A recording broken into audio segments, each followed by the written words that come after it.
Here's our call number 2. We got a York-like system running. We're going to open her up here, take a look inside the control panel, hook up the gauges. I don't feel like there's a whole lot of heat coming out of this thing, so it's probably low in charge.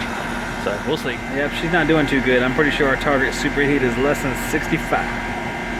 31 pounds, 159, much lower than the target here for 10 SEER, which is what I assumed this machine was, 10 to 12 SEER. So, I don't know guys, don't look good for this one. We'll see what the owner wants to do. All right, unit number 1 is a Super Gem. We're gonna look at unit number 2 because they're having issues with that one as well. It looks like we have a leaker here too. We have 63, it's a little bit better than the other one, but we still only have 2.9 degrees of subcooling and a very elevated superheat, 41.2. And with our elevated temperature upstairs, that should definitely be higher. So once it cools down upstairs, you would have some freezing on the coil because at our 80, 85 degrees upstairs now, this is going to be 64 is below the target. But once it cools down to 70, 75 degrees, this will then be below freezing, so we'll have an issue with the coil icing. Superheat's 41.5, which is very, very high. So 0 for 2 on these. We got a pound in this machine, 77 on the low side, 205 on the high side. Lower than target superheat, we got 5, and the subcooling's fine there, about 7. I'm thinking that more than likely this machine's matched up with a larger air handler that has a larger piston in it. I see it a lot with York. I ran into one earlier this year. See it a lot with Goodman.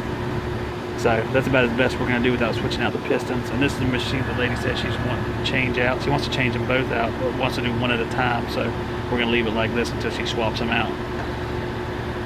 But more than likely the piston, we can confirm that when we do a swap out, but that's about it. Let's see what the I-manifold says. It's a non-typical problem. I agree.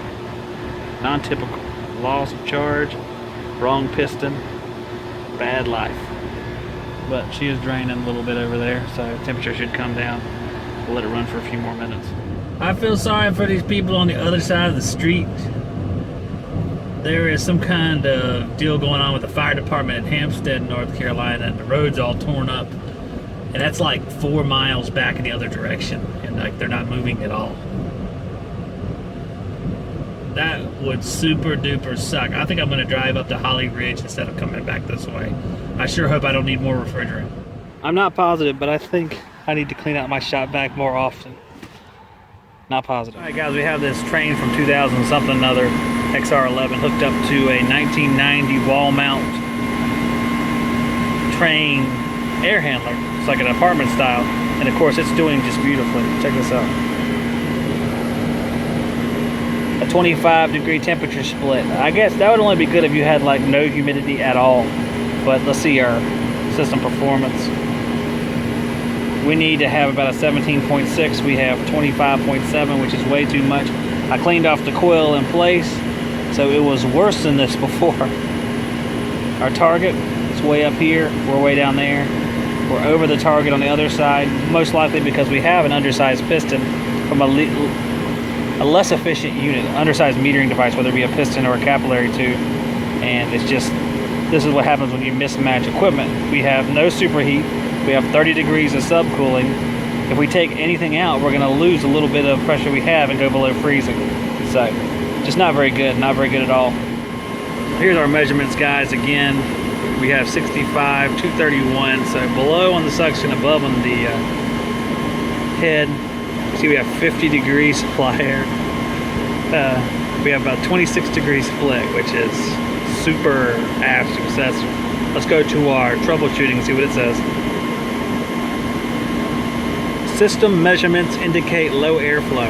I would agree. I think we do have low airflow. I think I measured it, I want to say a few years back, I did measure the airflow. It was like between 400 and 500 CFM. It's a 1.5 ton system.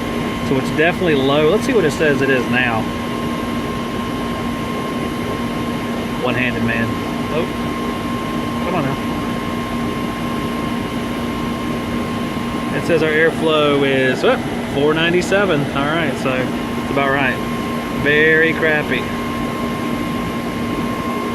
Well, I think I might have that on 2 tons. Hold on a second. I think I did.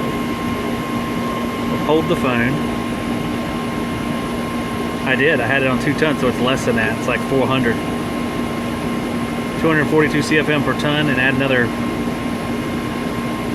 half a ton. That's like almost 400, so it's horrible.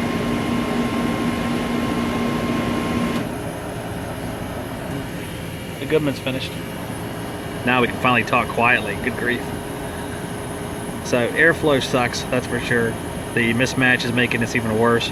So this is why you don't mismatch system, because you're going to be paying more to operate the system, as you can tell from the head pressure and subcooling. You're basically having to boost that up higher to compensate for the fact that that coil is mismatched. You're trying to not let it freeze, so now your superheat's lower than it normally would be. Let's see what our target is.